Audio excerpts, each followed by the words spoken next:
साथियों नमस्कार। आप सभी का बहुत बहुत स्वागत है हमारे आज के इस वीडियो में। साथियों सबसे पहले मैं आपको बता दूं, अगर आप नए हैं या पुराने हैं, अगर अब तक हमको सब्सक्राइब नहीं किया हमारे चैनल को तो सब्सक्राइब जरूर कर लीजिए ताकि आपको हर तरह का अपडेट सबसे पहले मिल सके, ठीक है। और आपके सहयोग से ही मैं चल रहा हूँ, आपका बहुत ही अच्छा सपोर्ट मिल रहा है, मुझे बहुत खुशी हो रही है। और आपके इस प्यार से, इस सम्मान से मैं मोटिवेट होकर के आपके लिए काम कर रहा हूँ, मुझे बहुत अच्छा लग रहा है। साथियों कि मैं आपको और बता दूं कि आपके लिए टेलीग्राम चैनल ला दिया गया है, जो जिसका लिंक आपको डिस्क्रिप्शन में मिल जाएगा। एजुकेशन गैंगवे के नाम से आपको टेलीग्राम पे भी मिल जाएगा, ठीक है। एजुकेशन गैंगवे यूट्यूब करके लिखा होगा, आप वहां से भी सर्च कर सकते हैं या डायरेक्ट आप जाइए। टेलीग्राम का जो लिंक है आपके डिस्क्रिप्शन में दिया हुआ है, नीचे वीडियो में देखेंगे तो, ठीक है, डिस्क्रिप्शन में। वहाँ से आप टेलीग्राम ज्वाइन कर लेंगे तो उससे बेनिफिट आपको ये होगा कि आपको संगीत संबंधित तरह तरह की पुस्तकें या पीडीएफ या और भी अदर सब्जेक्ट का भी इन फ्यूचर या अभी से भी बहुत सारे मटेरियल उसमें आपको अपडेट होते रहेंगे, ठीक है। तो साथियों चलते हैं हम लोग अपने क्वेश्चन पे। साथियों मैं आपको बता दूं कि पिछले वीडियो में कुछ कमेंट आया था कि कुछ प्रश्नों में मिस है। देखिए अक्सर होता क्या, मैं हमेशा आपसे बोलता हूं कि अगर 2 4 5 पुस्तक आप अगर संगीत का उठा लेंगे तो एक ही टॉपिक को अगर आप पढ़ते हैं अलग अलग पुस्तकों में तो आप देखेंगे कि उसमें अलग अलग तरह का कन्फ्यूजन हो जाता है।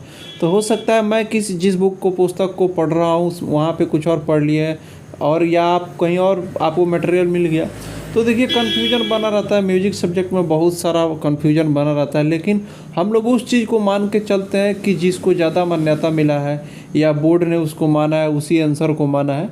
और लेकिन हाँ, बाय द वे मेरे से भी गलती हो सकती है, क्योंकि मैं हमेशा बोलता हूँ कि मैं इंसान नहीं हूँ और मैं कोई बहुत बड़ा टीचर नहीं हूँ, हम सभी साथी हैं, मिल करके सीख रहे हैं। तो अगर बाय द वे आपको कभी भी लगे कि मेरे से कहीं पे भूल हो रही है तो आप कमेंट करके ज़रूर बताइएगा, मुझे बहुत अच्छा लगता है, मुझे खुशी होती है, मैं हमेशा सीखना चाहता हूँ, ठीक है।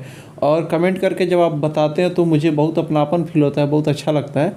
और मैं उस चीज़ को उस चीज़ को नेक्स्ट वीडियो में सुधार करने का प्रयास करता हूँ। हालांकि कुछ प्रश्न को मैं इस वीडियो में लेकर के भी आया हूँ जो मुझे लगा कि हाँ पिछले वीडियो में किसी कारण से, हो सकता है किसी दूसरे प्रश्न पे दिमाग हो या फ्लो में मेरे से गलती हो गई हो, तो उन सभी चीज़ों को सुधारने का प्रयास रहता है नेक्स्ट वीडियो में। इसलिए मैं आपसे बोलता हूं कि प्रत्येक वीडियो को ज़रूर देखिए, किसी भी वीडियो को स्किप ना करिए, ठीक है। साथियों आप निश्चिंत होकर के विश्वास के साथ बने रहें, मैं आपको सिलेबस के अनुसार ही मटेरियल दे रहा हूं। आप इसका प्रमाण स्टेट के एग्ज़ाम में देख चुके हैं, जो भी साथी एग्ज़ाम दिए, तो आप मेरे ऊपर विश्वास बनाए रखिए। मेरे से जितना हो सकता है, मेरे से जितना बेस्ट हो सकता है, मैं आपको ज़रूर देने का प्रयास करूंगा। बाकी साथियों अगर आपको कुछ लग रहा हो तो आप कमेंट में अपना विचार ज़रूर बताइए। वीडियो अच्छा लग रहा हो तो लाइक कर दीजिए, ठीक है। और शेयर करिए दोस्तों तक, मुझे आगे बढ़ाने में सहयोग करिए। और साथियों किसी भी तरह का विचार हो तो आप मुझे ज़रूर बताएं। और साथियों मैं आपसे हमेशा बोलता हूं कि आप खुद से भी अपना एक मेहनत जारी रखिए, आप खुद से भी किसी अच्छे पुस्तकों को पढ़िए। तो चलिए हम लोग प्रश्न पे चलते हैं, बहुत बातें हुई। ऋग्वेद में गीर, गाथा एवं गायत्र का प्रयोग निम्नलिखित में से किसके समानार्थी प्रयुक्त हुआ है? तो इसका जो आंसर हो जाएगा गीत हो जाएगा, ठीक है। हम लोग का जो गीत इसका आंसर हो जाएगा। ऋग्वेद में गीर, गाथा एवं गायत्र का प्रयोग इसके लिए हुआ है।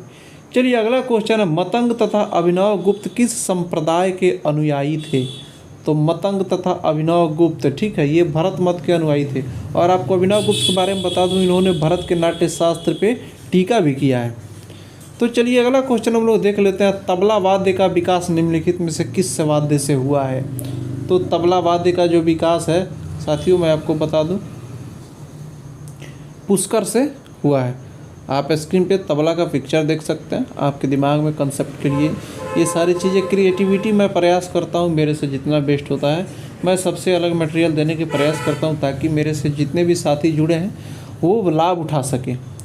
तो चलिए मेरे से जितना बेस्ट होता है मैं अपना प्रयास कर रहा हूँ, बाकी आपका सहयोग बना रहेगा, मुझे ऐसा उम्मीद है। आप सभी बहुत प्यार और सपोर्ट कर रहे हैं। चलिए मातु शब्द का प्रयोग निम्नलिखित में से किसके अर्थ के लिए किया जाता है? तो मातु शब्द का जो प्रयोग होता है किसके लिए किया जाता है? साथियों मातु शब्द का जो प्रयोग है, ठीक है, ये साहित्य पक्ष के लिए किया जाता है और धातु सांगीतिक पक्ष के लिए, यानी कि सांगीतिक ज्ञान के लिए, सांगीतिक मटेरियल के लिए। तो धातु और मातु प्राचीन समय में बताया गया है कि धातु और मातु का जिनको ज्ञान था उन्हें ही वाग्यकार या अभी के भाषा में कंपोजर या संगीतकार कह सकते हैं। तो धातु क्या है, साहित्य यानी कि गीत का रचना आप कह सकते हैं। और मातु क्या है, संगीत के ज्ञान, संगीत के ज्ञान यानी कि उस समय के जो वाग्यकार होते थे, जो कंपोजर होते थे, उनको गीत लिखना और कंपोजिंग करना हर चीज़ आता था। तो चलिए अगला क्वेश्चन है, पंडित अहोबल के अनुसार बीड़ा के तार पर स्वरों की स्थापना की विधि के अनुसार शुद्ध मध्यम का स्थान कहाँ है? ठीक है, तो शुद्ध मध्यम का जो स्थान है मैं आपको बता दूं कहाँ पे है।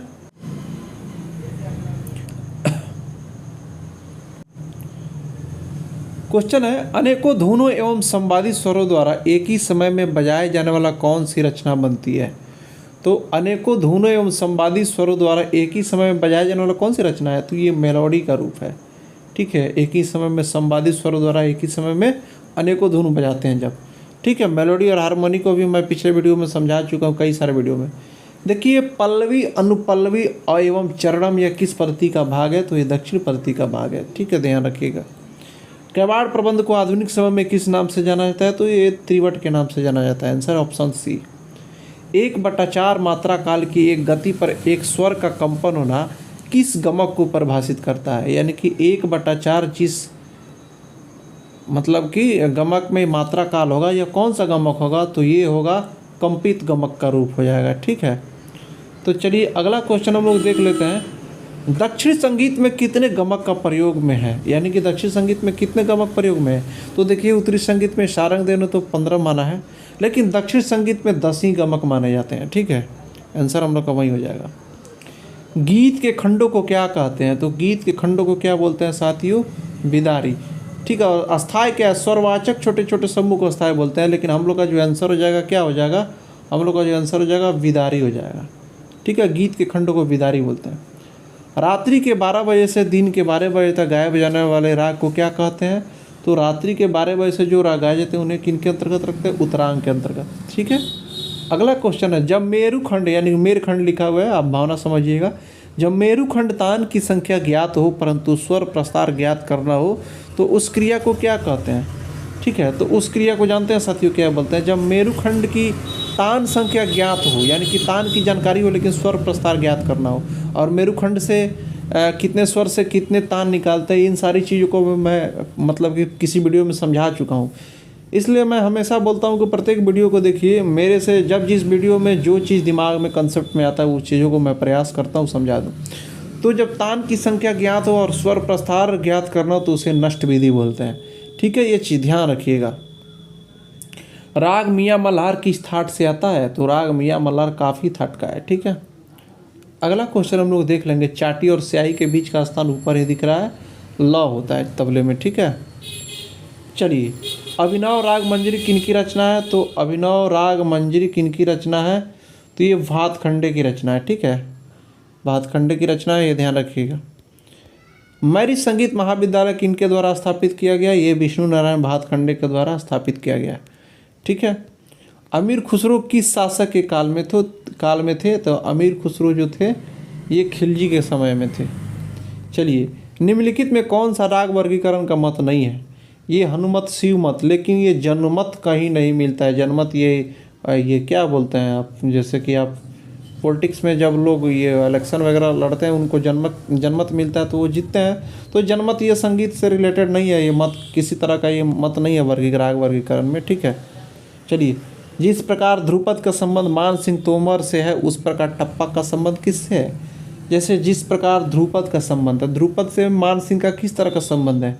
आविष्कारक का संबंध है। उस प्रकार टप्पा का संबंध किनसे होगा? सॉरी मियाँ, इसका आंसर हो जाएगा। चलिए अगला क्वेश्चन है, यदि स्वर को उसके मूल स्थिति से ऊपर नीचे किया जाए तो यह राग क्या होगा? तो यह रूप क्या होगा? देखिए क्वेश्चन बोल रहा है यदि स्वर को उसके मूल स्थिति से ऊपर नीचे किया जाए, जैसे मान लीजिए आपका धा हो गया। ठीक है, मान लीजिए धावत को अगर हम अगर नीचे करते हैं तो कोमल आ जाएगा, तो एक स्वरूप ए स्पष्ट हो गया। और फिर मूल स्थिति से ऊपर, यानी कि ऊपर क्या करेंगे? जैसे मान लीजिए आप म को मान लीजिए ऊपर करेंगे, तीव्र म आ गया। लेकिन ये जो स्वरूप मिल रहा है कोमल और तीव्र, यह क्या होता है? विकृत स्वरूप होता है। ठीक है, विकृत स्वर बोलते हैं। तो ये आंसर हम लोग का हो जाएगा।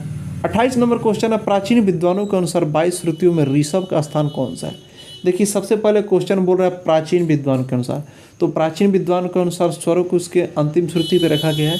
तो इसका जो आंसर हो जाएगा ये ऋषभ का 7 आंसर हो जाएगा, ठीक है, क्योंकि 4 7 9 13 17 20 22 इसका श्रुति संख्या था स्थापना का। चलिए 29 नंबर क्वेश्चन है, प्राचीन शुद्ध सप्तक स्वर आधुनिक किस थाट के समान था? प्राचीन शुद्ध सप्तक मतलब कि प्राचीन का जो शुद्ध स्वर सप्तक है आधुनिक किस थाट के समान था? अभी का जो थाट है वह आधुनिक में क्या था? शुद्ध सप्तक था। तो कौन सा? काफ़ी जो अभी हम लोग का है उस प्राचीन समय में शुद्ध सप्तक के नाम से जाना जाता था।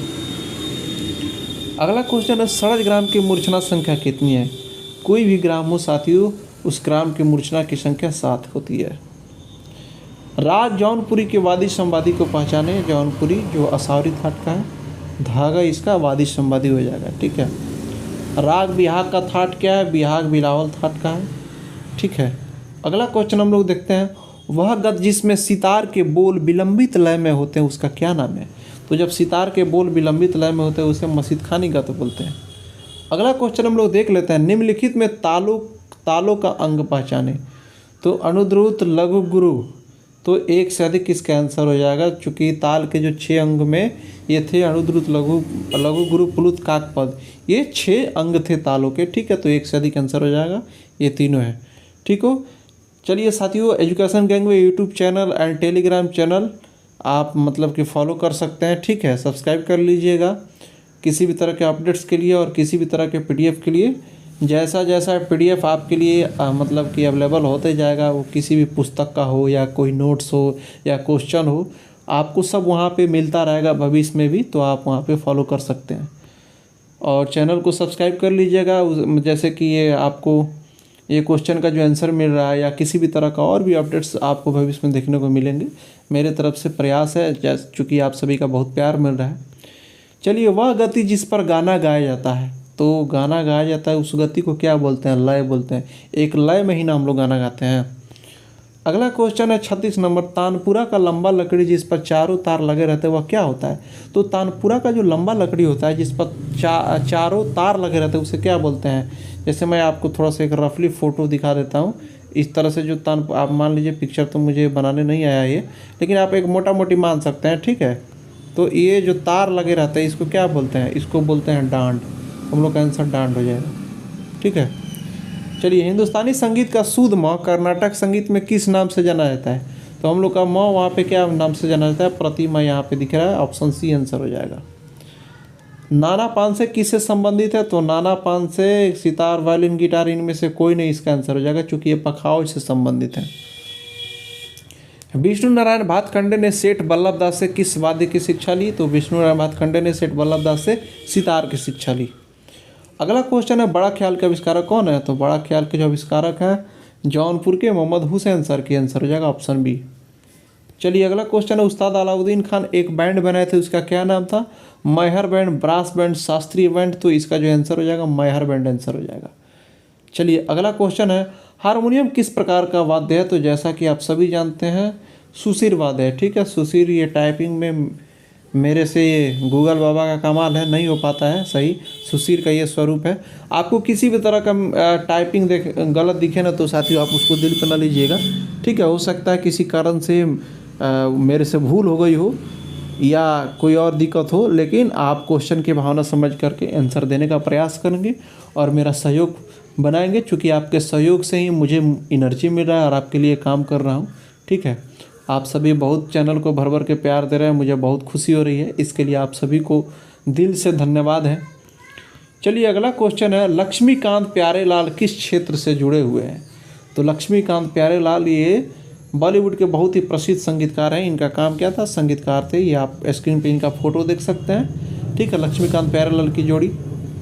चलिए, अगला क्वेश्चन है, कथकली किस प्रदेश का नृत्य है? तो कथकली जो है ये केरल प्रदेश का नृत्य है। 3-4 इनमें से किस ताल का विभाग है? साथियों, जो 46 नंबर क्वेश्चन है इसको आप एक बार देख लीजिएगा। इस क्वेश्चन को मैं जानबूझ करके फिर से लाया हूँ, ठीक है।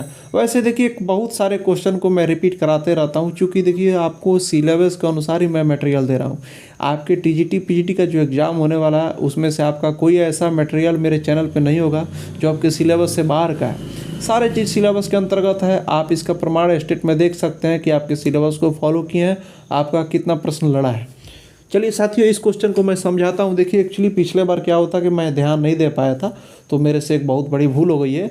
मेरे एक साथी का कमेंट आया था, मैं उनको दिल से धन्यवाद देता हूँ, उन्होंने मेरा ध्यान इस पर दिलाया।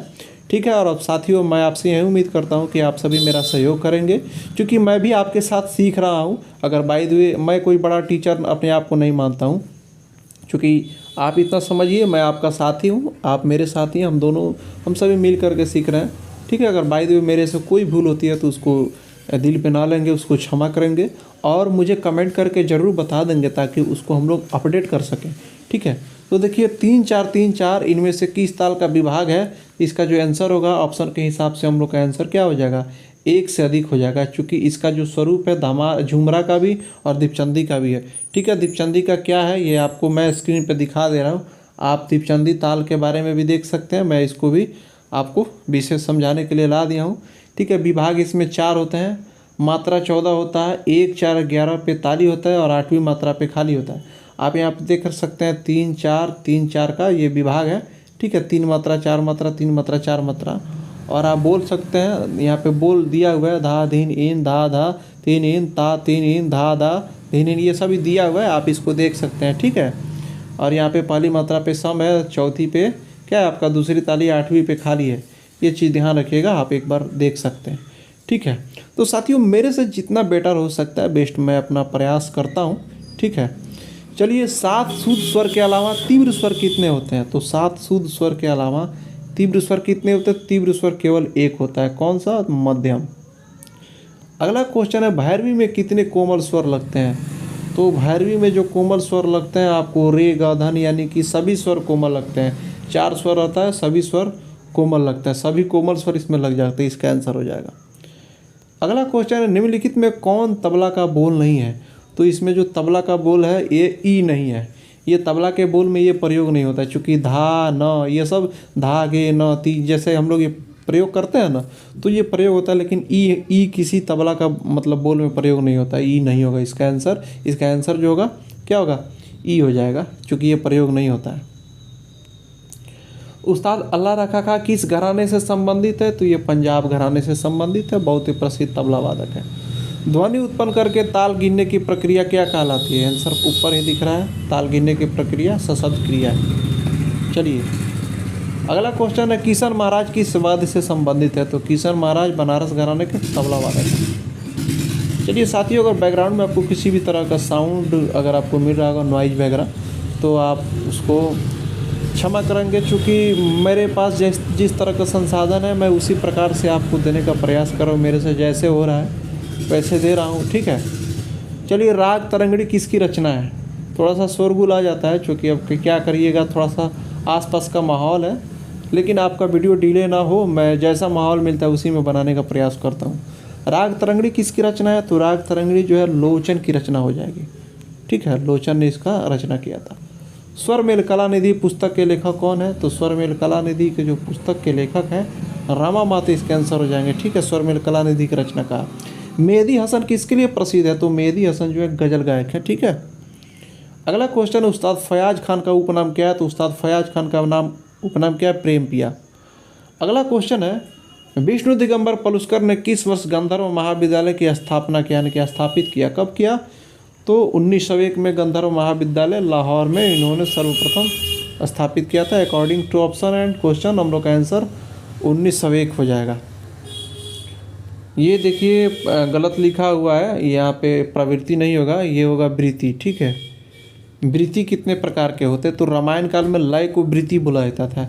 तो लय कितने प्रकार के होते हैं, 3 प्रकार के, विलंबित, मध्य और द्रुत। हम लोग का आंसर हो जाएगा 3 प्रकार। ठीक है आंसर।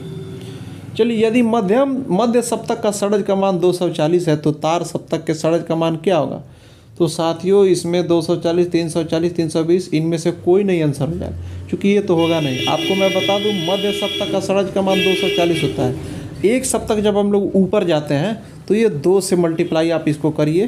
ठीक है, कितना हो जाएगा तार सप्तक में, ये हो जाएगा आपका 480, इसका आंसर होगा।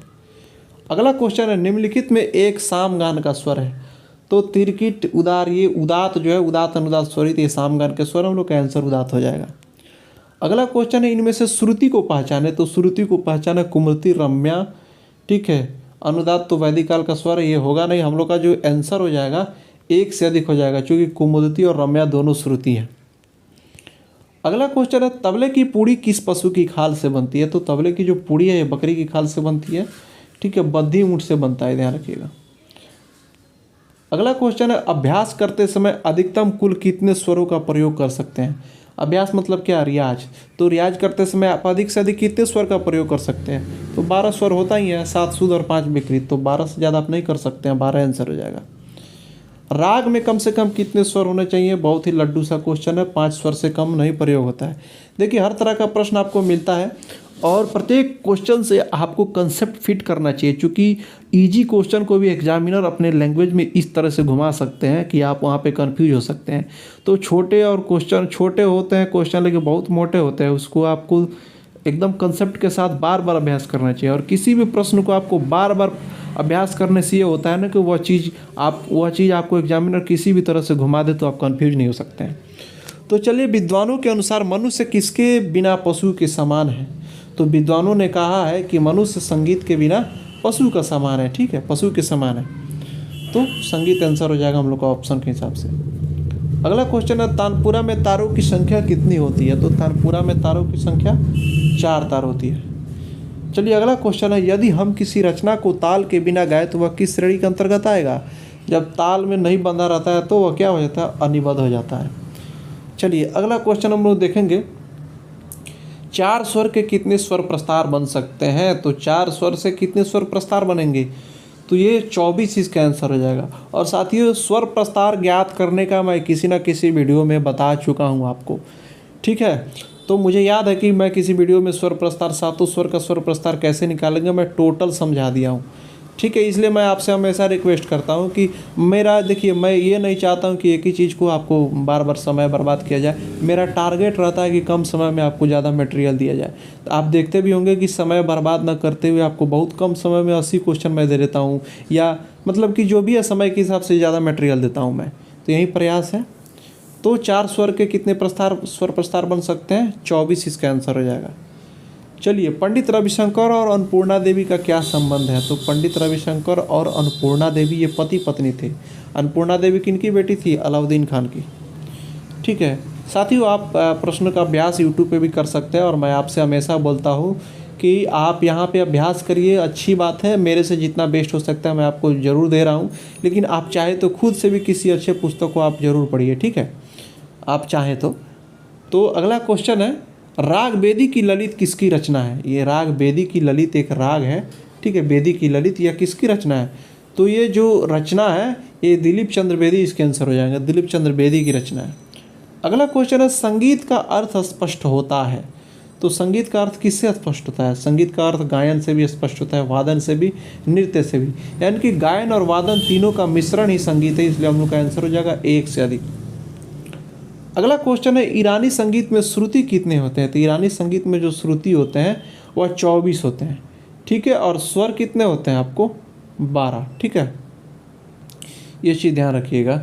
ईरानी संगीत में श्रुति 24 होते हैं, और स्वर को क्या बोलते हैं? मुकाम बोलते हैं, ठीक है, और श्रुति को क्या बोलते हैं? हंगाम बोलते हैं। तो ये चीज़ ध्यान रखिएगा। अगला क्वेश्चन है, वैदिक संगीत में कितने स्वर लगे? तो वैदिक संगीत में कितने स्वर लगे? तो वैदिक संगीत में 3 स्वर लगे, उदात्त, अनुदात्त और स्वरित। साथियों, मेरे से जितना बेस्ट होता है मैं आपको देता हूँ। अगर बाय द वे मैं आपसे हमेशा बार बार बोलता हूँ कि किसी भी प्रश्न में अगर हो सकता है मैं भी इंसान हूँ, गलतियाँ हो जाती है, ठीक है, कोई भी परफेक्ट नहीं होता है इस धरती पे। हमेशा इंसान को सीखने की प्रवृत्ति रहनी चाहिए, और मैं मानता हूँ कि मैं बहुत छोटा आदमी हूँ, ठीक है, और आप सभी मेरा सहयोग बनाएंगे। अगर बाय द वे भूलवश किसी भी क्वेश्चन में आपको किसी तरह का डाउट दिखे तो आप मुझे कमेंट करके ज़रूर मेरा ध्यान दिलाइएगा, ताकि मैं उसको सीख सकूं, उसको अपडेट करके आपको भी बता सकूं, ठीक है। आप सभी का बहुत प्यार मिल रहा है, इसके लिए आपको दिल से धन्यवाद। मुझे बहुत अच्छा मिल रहा है, आप सभी साथियों का बराबर सहयोग मिल रहा है, इसलिए मेरे से जितना हो सकता है आपके सहयोग से मुझे ऊर्जा मिल रही है। मैं एनर्जेटिक होकर के, मोटिवेट होकर के आपके लिए लगातार मेहनत कर रहा हूँ। चलिए अगला क्वेश्चन हम लोग देख लेते हैं, 4 वर्ण में अंतिम स्थान कौन लेता है?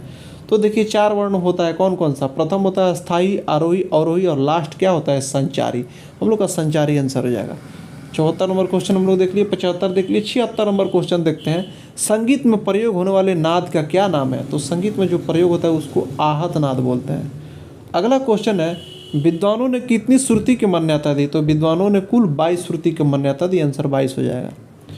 चलिए अगला क्वेश्चन है साथी, 3 ताल में कितनी खाली होती है? तो 3 ताल में 1 खाली और 3 ताली होती है। इसका आंसर हो जाएगा। आप देख रहे हैं कि कितना कम समय में हम लोग क्वेश्चन 80 प्रश्नों को देखने वाले हैं।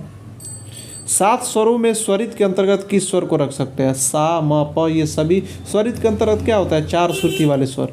तो सा म प की 4 श्रुतियाँ हैं, 1 से अधिक इसका आंसर हो जाएगा। स्वरित के अंतर्गत सा म प तीनों को रख सकते हैं। चलिए लास्ट क्वेश्चन है साथियों, गमक से क्या अभिप्राय है? गमक से अभिप्राय यही है कि हृदय से जब गंभीर गायकी जब हम लोग करते हैं गंभीरतापूर्वक, उसी को हम लोग गमक बोलते हैं। ठीक है साथियों, आप देख रहे हैं कि कम समय में हम लोग पूरा प्रश्न देख लिए। आज के इस वीडियो में, मैराथन वीडियो में 80 प्रश्न ही हम लोग देख लिए। ठीक है, और साथियों मैं आपको बता दूं, एजुकेशन गैंग में यूट्यूब चैनल और क्या बोलते हैं आपको टेलीग्राम चैनल दोनों हैं। आप टेलीग्राम चैनल ज्वाइन कर लीजिएगा और यूट्यूब चैनल अब तक सब्सक्राइब नहीं किए तो सब्सक्राइब कर लीजिएगा। हर तरह के अपडेट के लिए, पीडीएफ्स के लिए, नोट्स के लिए या किसी तरह के पुस्तक के लिए आपको यहाँ पे अपडेट्स मिलता रहेगा। तो चलिए साथियों, मिलते हैं नेक्स्ट वीडियो में। तब तक के लिए आपका बहुत बहुत धन्यवाद।